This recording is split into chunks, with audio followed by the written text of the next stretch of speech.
Imaginemos por un segundo que nos han solicitado la proyección de un isométrico. Por ende, necesitamos saber las especificaciones y medidas de este. Pero el problema radica en lo siguiente. ¿Sabemos cómo acotar?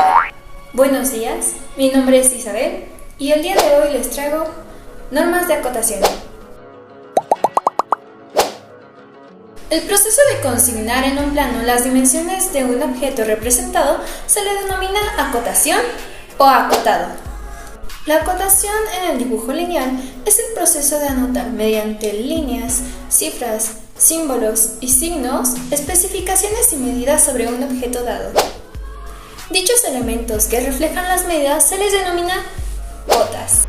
Para acotar un objeto X, tenemos varios elementos, por ejemplo, la línea auxiliar de cota, que son líneas de trazo fino, que partiendo del objeto limitan el espacio a acotar. Después tenemos el número o cifra de cota, cual indica la medida real o el valor numérico de la cota. También la línea de cota, las cuales son líneas continuas que indican exactamente la dimensión de cada parte de la pieza u objeto de la acotación. Finalmente, pero no menos importante, el final de cota, las cuales son las líneas terminadas en sus extremos por un símbolo que podría ser una punta de flecha. La disposición de estas cotas en el dibujo debe de ser clara y precisa, ya que en caso contrario nos conducirá a errores y pérdidas de tiempo para la fabricación.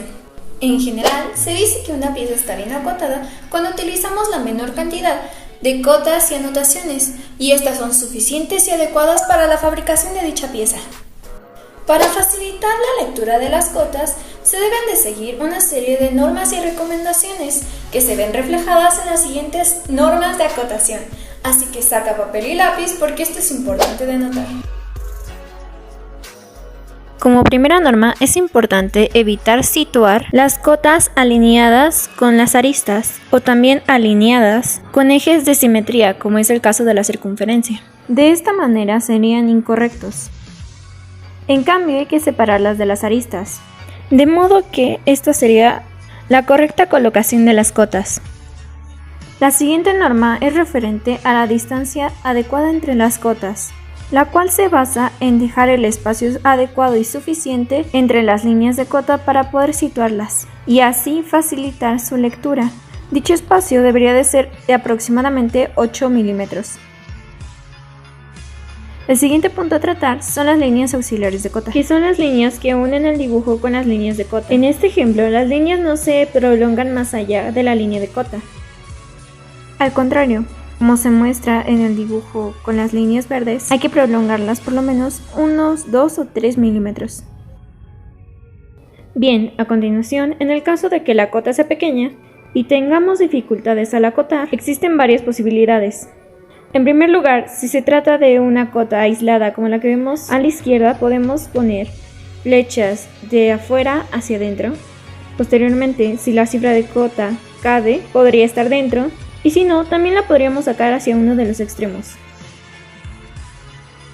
Bien, vamos con la siguiente norma. Cuando estamos acotando debemos evitar cruces entre las líneas de cota, ya sea entre ellas mismas o con aristas de la pieza, puesto que llegan a entorpecer la interpretación de las cotas. En este otro ejemplo se puede ver cómo situamos esas cotas de manera adecuada. Bien, ahora proseguimos con dos formas diferentes de acotar. Ambas son correctas y ambas pueden ser utilizadas en combinación. La primera, que es la que observamos en pantalla, se le denomina acotación en serie. Como se aprecia, disponemos de las cotas de manera consecutiva. El problema con esta es que podemos ir arrastrando un error según la tolerancia de la cota. La segunda manera de acotar que vamos a utilizar es la acotación en paralela. Es aquella en la que todas las cotas comienzan a partir de la misma línea auxiliar de cota. Lo que se hace en esta es que las medidas menores queden más cerca de la pieza. Esta medida se puede considerar más precisa ya que no arrastra errores de las cotas anteriores. Una vez que hemos visto estas dos maneras, es común verlas combinadas a menudo, colocando algunas medidas en paralelo y otras en serie. Ahora bien, referente a las acotaciones de diámetro, tenemos las siguientes. 1. Las circunferencias y los arcos mayores de 180 se acotan con su diámetro. Las líneas de cota no pueden coincidir con los ejes de simetría. Claro, esto ya lo habíamos visto en las acotaciones anteriores. Si se acotan distintos diámetros, las líneas de cota se colocarán en diferentes ángulos. 2. No se pueden acotar más de 2 circunferencias concéntricas en una misma vista. El resto debe de acotarse en otra vista. Esto nuevamente referente a evitar entorpecer el trabajo. 3. Se añadirá el símbolo de diámetro únicamente cuando no sea evidente que estamos acotando una circunferencia. 4. Los arcos menores o iguales a 180 se acotarán con su radio. 5. Como ya habíamos mencionado, la flecha y la cifra de cota irán por fuera si hubiera poco espacio. 6. Si no conocemos el centro del arco, colocaremos delante la cifra de cota con el símbolo de radio R.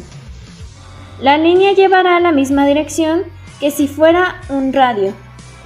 7. La forma correcta de acotar un círculo o trazado curvo es dando las coordenadas de su centro y su diámetro dado, o radio, según sea el caso.